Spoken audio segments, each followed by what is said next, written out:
वालेकुम friends, I hope you are doing well. So last video में जो है हमने मेडिकल हिस्टोलॉजी का चैप्टर 3 एपिथेलियम को स्टार्ट किया था। ठीक है, पार्ट 1 में टिश्यू ऑफ द बॉडी के बारे में मैंने आपको डिटेल बताई थी, एपिथेलियम का इंट्रोडक्शन और इसकी प्रॉपर्टी और इसकी डिवीजन के बारे में बहुत डिटेल में हमने बात की है। ठीक है, और ये जो है थर्ड वीडियो है। सो जिन स्टूडेंट ने वो प्रीवियस वीडियो नहीं देखी जाके वो पहले देख लें, वरना फिर आगे का उनको कुछ समझ नहीं आएगा, क्योंकि बेस जो है वो आपकी वहीं से बनेगी। ठीक है, सो लास्ट वीडियो मैंने आपको बताया था कि एपिथेलिया को जो हम डिवाइड करते हैं दो ग्रुप्स में, एक ग्लैंडुलर एपिथेलिया होता है, दूसरा कवरिंग। तो ग्लैंडुलर एपिथेलिया के बारे में आपको डिटेल में बताने जा रही हूँ। ग्लैंडुलर एपिथेलिया मीन क्या बताया था लास्ट वीडियो में कि secretory portion of the gland को जो एपिथेलियम कवर करेगा वो जाहिर सी बात क्या कहलाएगा, ग्लैंडुलर एपिथेलिया कहलाएगा। ठीक है, अच्छा some epithelium cell of the body are specialised to produce substance. ठीक है, अब कुछ एपिथेलियम सेल जो होते हैं ना वो स्पेशलाइज्ड होते हैं कि वो प्रोड्यूस करें substance date differ in composition from blood plasma और इंटर सेलुलर फ्लूइड।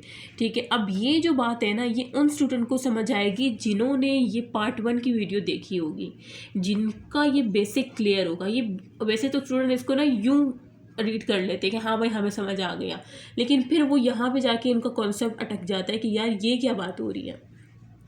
तो वही मैं कह रही हूँ, जिसने पार्ट 1 की ये वीडियो देखी होगी ना उसको ये लाइन समझ आ रही होगी। फिर मैं बताने की कोशिश करूँगी, लेकिन अगर आपको फिर समझ नहीं आई तो आप वो देख लीजिएगा। मैंने क्या बताया था इस वीडियो में कि जो और तमाम टिश्यूज होते हैं वो कंसिस्ट होते हैं सेल पे और एक्स्ट्रा सेलुलर मैट्रिक्स पर। ठीक है, जिसे इंटरसेलुलर सब्सटेंस भी कहते हैं। और वो क्या होते हैं, कॉम्प्लेक्स मैक्रोमोलिक्यूल होते हैं जो कि सिंथेसाइज होते हैं टिश्यू सेल से, और फिर क्या होते हैं वो एक्सपोर्ट किए जाते हैं एक्स्ट्रा सेलुलर स्पेस में। ठीक है, सो ये बात अगर आपको पता है तो आपको ये समझ आ रहा होगा ये क्या कह रहे हैं कि ये एपिथेलिया जो ग्लैंडुलर एपिथेलिया की बात हो रही है कि ये जो एपिथेलिया है ना ग्लैंडुलर एपिथेलिया, ये स्पेशलाइज होते हैं कि प्रोड्यूस करते हैं सब्सटेंस। लेकिन ये ऐसे प्रोड्यूस करते हैं सब्सटेंस, लेकिन ऐसे करते हैं जो कि डिफर करते हैं कॉम्पोजिशन में, किससे, ब्लड प्लाज्मा से और इंटरसेलुलर फ्लूइड। ठीक है, उनसे ये डिफर करते हैं कॉम्पोजिशन में। These substance which are generally fluid in nature, और ये जो है फ्लूइड इन नेचर ही होते हैं, are not use by the cell itself. लेकिन इसको जो है ना सेल खुद यूज़ नहीं करता, बल्कि क्या करता है, एक्सपेल कर देता है एक्स्ट्रा सेलुलर कंपार्टमेंट में। ठीक है, these product are either secretion. आप खुद सोचें, ये प्रोडक्ट या तो सिक्रीशन भी हो सकती है और स्क्रीशन भी हो सकती है। अब सिक्रीशन और स्क्रीशन में क्या फ़र्क है? सिक्रीशन जो कि एक्स्ट्रा सेलुलर जो कंपार्टमेंट में ये एक्सपेल कर रहा है वहाँ पे यूजेबल हो तो उसको सिक्रीशन कहेंगे। ठीक है, और जबकि ये जो है अनवांटेड होते हैं ये स्क्रीशन कहलाती है। ठीक है, सो इसके बारे में डिटेल में हम नीचे पढ़ेंगे। तो वही कह रहे हैं कि जो एक्सपेल होता है एक्स्ट्रा सेलुलर कंपार्टमेंट में, दिस प्रोडक्ट या तो सिक्रीशन होती है या स्क्रीशन होती है। किसकी प्रोडक्ट? इन एपिथेलियम जो कि स्पेशलाइज होते हैं, प्रोड्यूस करते हैं सब्सटेंस। ये जो है या तो सिक्रीशन करते हैं या स्क्रीशन करते हैं। किस तरह से? वेरीज जगह पे थे हम। द सिक्रीशन आर यूजफुल, वही बात हो गई, सिक्रीशन क्या होती है, यूजफुल होती है और यूटिलाइज बाय द बॉडी, और उसको जो है बॉडी क्या कर लेती है, यूटिलाइज कर लेती है। जबकि एक्सक्रीशन क्या होती है, डिस्कार्डेड और एलिमिनेट कर देती है। कहाँ से? बॉडी से हम एलिमिनेट, जैसे कि स्वीट ग्लैंड हो गए, ठीक है, हमारा यूरिन जो हो गया, और ये जो कह रहे हैं कि यूज़फुल होते हैं उसमें क्या आता है, एंजाइम्स, लिपिड, कार्बोहाइड्रेट, ये सब आ जाते हैं ना जो कि यूज़फुल होते हैं, जो कि बॉडी यूटिलाइज करती है। जो कि एलिमिनेट और डिस्कार्डेड होते हैं उसमें यूरिन, स्वीट ग्लैंड्स काम करते हैं। ठीक है, तो वो सब आ जाएगा। ठीक है, अब हम पढ़ते हैं डिटेल में। देखें, सिक्रीशन में क्या होता है, the process secretion involve intracellular synthesis. जैसे मैंने बताया कि ये जो प्रोसेस है ना सिक्रीशन, ये क्या है, इंट्रासेलुलर सिंथेसिस ही हो रही है ना ऑफ मैक्रोमोलिक्यूल की ऑफ वेरियस टाइप। मैंने क्या बताया कि एपिथेलियम सेल जो है वो सिंथेसाइज करता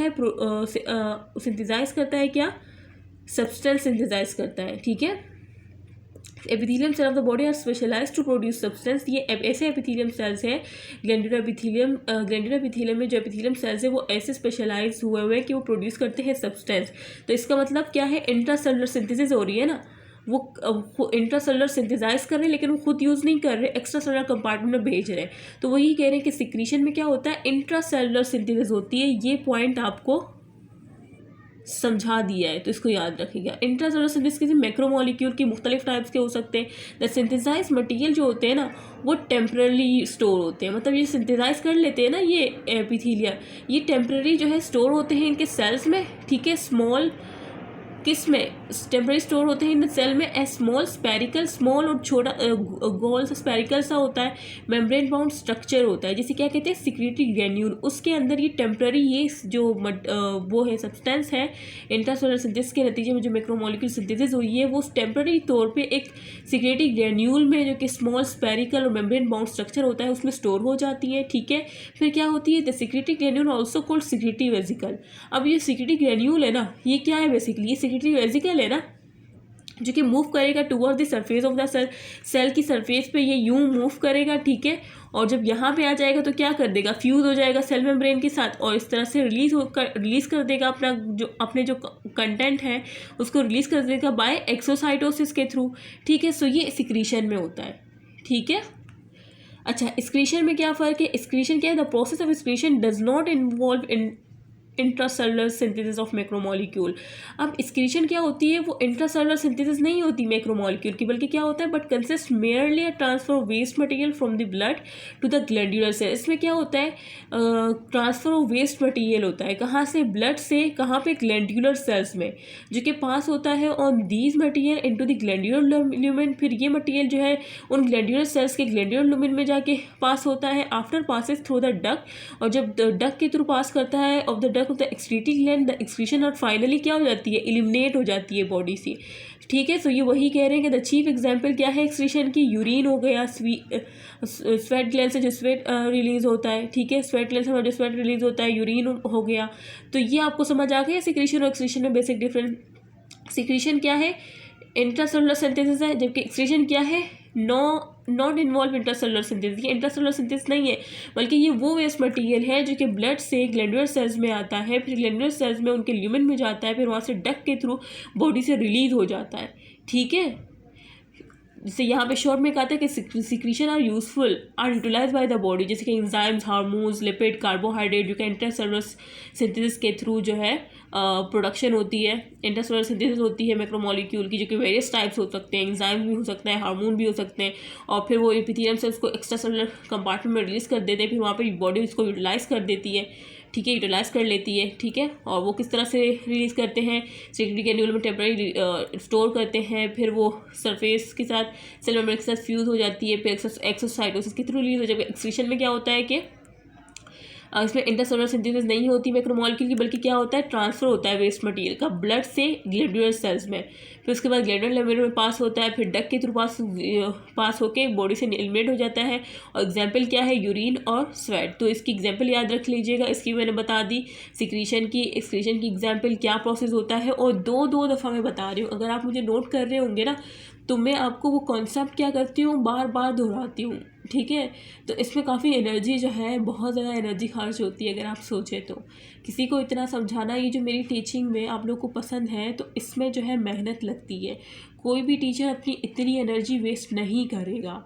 ठीक है, ना ही वो करना चाहेगा, क्योंकि वो यही कहेगा ना कि भाई आप एक्टिव होकर सुना करें ना। मैं क्या करती हूँ, बार बार एक चीज़ को दोहराती हूँ, क्योंकि कहीं अगर आपका वहाँ पे कॉन्सेप्ट क्लियर नहीं हुआ तो अगर मैं दोबारा दोहराती हूँ तो शायद मैं सोचती हूँ कि आपका कॉन्सेप्ट इस बार क्लियर हो जाए।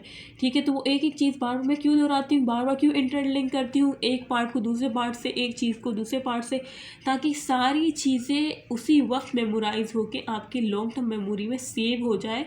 और जब इस तरह से आप सुनेंगे ना बार बार लिंक के थ्रू, मैं आपको एक पार्ट का एक बात जो मैंने पहले कही थी उसको जब मैं लिंक करती हूँ ना, तो फिर वो क्या, आप फिर पूरा दिन उस पर सोचते कि यार अच्छा ये तो मुझे नहीं था मालूम। फिर इस तरह से आहिस्ता आहिस्ता वो चीज़ आपकी लॉन्ग टर्म मेमोरी में शिफ्ट होना स्टार्ट हो जाती है। ठीक है, सो ये सब आपकी बेहतरी के लिए, इसमें मेरा कोई फ़ायदा नहीं है। सो अगर आपको ये वीडियो अच्छी लगती है तो इसको लाइक कर दिया करें, क्योंकि आप मेरे घर तो आ नहीं सकते मुझे बताने के लिए कि वो वीडियो मुझे अच्छी लगी है ना। तो लाइक करने से ये होता है कि मुझे मतलब पता चलता है कि आया आपको पसंद आ रही है, देन ही मैं कंटिन्यू करूँ, अदरवाइज़ मैं स्टॉप कर दूँगी। ठीक है, तो लाइक से मैं देख लेती हूँ कि आपको पसंद आ रहा है या नहीं। तो अगर अच्छी लग रही है तो लाइक करें, अपने फ्रेंड के साथ लाजमी शेयर करें। ठीक है, सो क्योंकि इस तरह से शायद ही आपको कोई टीचर मिले जो कि इस तरह से पढ़ाए। और ये सिर्फ रीडिंग नहीं हो रही, ये आपकी हर चीज़ इस वीडियो में क्लियर हो रही है अगर आप समझें तो। ओके, मुझे अपनी दुआओं में याद रखिएगा, अपना ख्याल रखिएगा। अल्लाह हाफ़िज़।